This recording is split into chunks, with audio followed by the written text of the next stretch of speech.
Oke, assalamualaikum warahmatullahi wabarakatuh. Salam sejahtera kita semua. Kembali lagi bersama saya Rizky Nugroho. Di sini saya akan menjelaskan materi tentang bab 6, sumber daya, komputasi dan komunikasi dalam sistem informasi manajemen. Oke.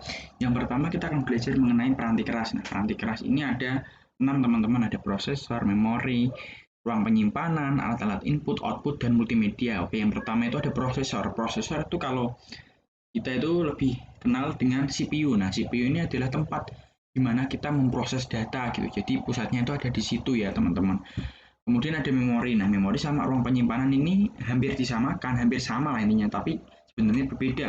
Kalau memori ini adalah tempat penyimpanan di mana sudah melekat atau permanen di dalam komputer atau komputer itu tersebut. Nah, contohnya ya RAM dan sebagainya. Tapi kalau ruang penyimpanan, nah kita ruang penyimpanan ini itu terbagi menjadi dua, teman-teman. Jadi ruang penyimpanan itu ada primer dan ruang penyimpanan itu ada primer dan ruang penyimpanan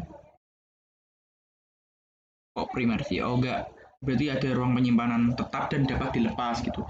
Nah, ruang penyimpanan tetap dan dapat dilepas yang tetap itu contohnya itu kayak hard drive. Nah, hard drive. Tapi kalau untuk yang dapat dilepas, penyimpanan dapat dilepas itu seperti flash drive, USB, CD dan sebagainya. Kemudian ada alat-alat input. Nah, alat-alat input ini contohnya itu keyboard, terus mouse dan sebagainya. Nah, untuk alat-alat output itu seperti monitor. Nah, monitor dalam sebuah apa ini namanya komputer. Jadi dia itu menampilkan apa yang sudah kita buat gitu dan bisa kita lihat. Kemudian ada multimedia. Nah, multimedia ini sebenarnya gimana ya? Kalau multimedia ini jadi ketika kita udah mengerjakan sesuatu, itu bisa kita proyeksikan semisal melalui LCD, semisal data kita dalam bentuk kertas dan kita bisa menampilkan dalam bentuk proyeksi dan sebagainya. Seperti itulah pokoknya. Kemudian kita belajar mengenai alat-alat komputasi pribadi. Oke. Nah, alat-alat komputasi pribadi itu sesuai yang pada di buku itu dijelaskan ada 3 ya. Telepon seluler, jaringan rumah, dan keamanan komputasi rumah. Nah, untuk telepon seluler ini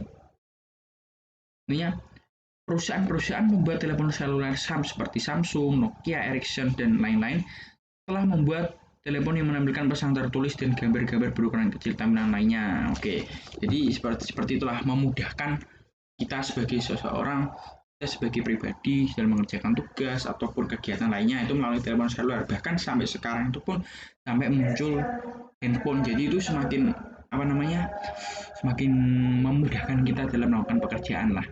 Kemudian ada jaringan rumah. Nah, jaringan rumah ini sebenarnya udah ada jaringan rumah TV kabel, dan sebagainya. Tapi sekarang itu sudah bisa memakai internet. Contohnya kayak IndiHome. Nah, IndiHome itu bisa pakai untuk internet, juga bisa kita proyeksikan ke TV. Nah, kita bisa nonton YouTube di TV gitu.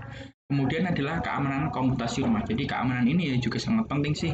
Jika keamanan kita itu tidak apa itu namanya nggak aman, itu sangat berbahaya. Jadi perlu adanya keamanan komputasi rumah gitu, teman-teman. Lanjut. Kemudian ada peranti lunak ya. Oke, peranti lunak di sini ada 3 ya. Peranti lunak ada peranti lunak sistem, peranti lunak aplikasi, dan mudah digunakan. Peranti lunak yang mudah digunakan. Jadi untuk peranti lunak yang sistem ini dibutuhkan untuk menggunakan komputer. Jadi peranti lunak yang sistem digunakan untuk menggunakan komputer. Tapi untuk peranti lunak aplikasi itu untuk digunakan untuk memproses data. Untuk peranti lunak yang mudah digunakan ini jadi peranti lunak ini digunakan jadi diperoleh dalam bentuk siap pakai, jadi untuk memudahkan para penggunanya gitu ya. Kemudian ada komunikasi. Nah, komunikasi ini itu ada koneksi publik, saluran pribadi, jaringan pribadi maya, komunikasi jaringan, protokol untuk komunikasi komputer, paket, dan alamat jaringan internet. Oke. Iya. Yang pertama itu ada koneksi publik. Jadi koneksi publik ini adalah seseorang yang menggunakan sistem telepon tetap dapat memahami komunikasi bahkan ketika saluran memiliki suara statis dan suara berdengung. Sedangkan komputer membutuhkan koneksi yang sangat mudah diandalkan. Jadi kayak ginilah, koneksi publik ini itu adalah suatu kekonekan atau hubungan dari kita itu sama masyarakat luas gitu teman-teman. Jadi hubungan kita sama masyarakat luas terhubung meskipun tidak ada kabel ataupun apapun karena sekarang kita menggunakan internet gitu. Kemudian di saluran pribadi. Nah, saluran pribadi ini sebenarnya itu dari dahulu sih ketika misal saya di sini dan teman saya di sana itu bisa terhubung, bisa terkoneksi dari satu titik ke titik yang lain gitu. Kemudian di jaringan pribadi maya. Nah, kalau untuk yang jaringan pribadi maya ini seperti apa ya? Biasanya itu jaringan pribadi maya ini pribadi mahal, mahal sangat biayanya sangat mahal. Tapi jika dibandingkan dengan koneksi internet, orang pribadi ini lebih aman karena data organisasi Anda adalah satu data yang berada pada saluran komunikasi. Jadi tidak bisa dibobol oleh orang lain gitu. Jadi pribadi tersebut yang bisa mengetahui. Kemudian ada komunikasi dan jaringan. Itu ya. Jadi komunikasi dan jaringan ya udah pastilah kalau kita berkomunikasi ya pasti ada komunikasi dan ada jaringan gitu. Kalau tidak ada jaringan ya kita tidak bisa komunikasi. Kemudian ada protokol untuk komunikasi komputer. Dia ada protokol untuk komunikasi komputer, suatu cara-cara prosedur lah gitulah yang dipakai. Kemudian ada paket. Nah, paket ini adalah volume data yang dikomunikasikan menjadi besar. Dan hal ini akan menjadi masalah ketika komputer itu tidak dapat menerapkan pengendalian. Kemudian alamat jaringan internet. Nah, untuk menjalankan paket-paket melalui jaringan, setiap komputer yang menangani paket data tersebut memiliki alamat yang unik ya gitu. Jadi seperti alamat IP lah gitulah. Oke, lanjut.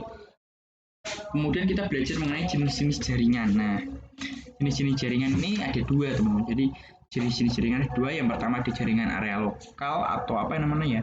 LAN, local area network. Yang kedua itu internet. Jadi local area network atau jaringan area lokal ini adalah sekelompok komputer atau alat lainnya yang terkoneksi oleh satu media yang sama. Jadi media ini biasanya berupa kabel tembaga, namun dapat berupa nirkabel, serat optik atau media-media lain. Jadi kayak terhubung semacam nirkabel gitu, dihubungkan dengan kabel. Tapi kalau internet itu jauh bebas. Internet itu lebih apa itu meluas gitu. Jadi ketika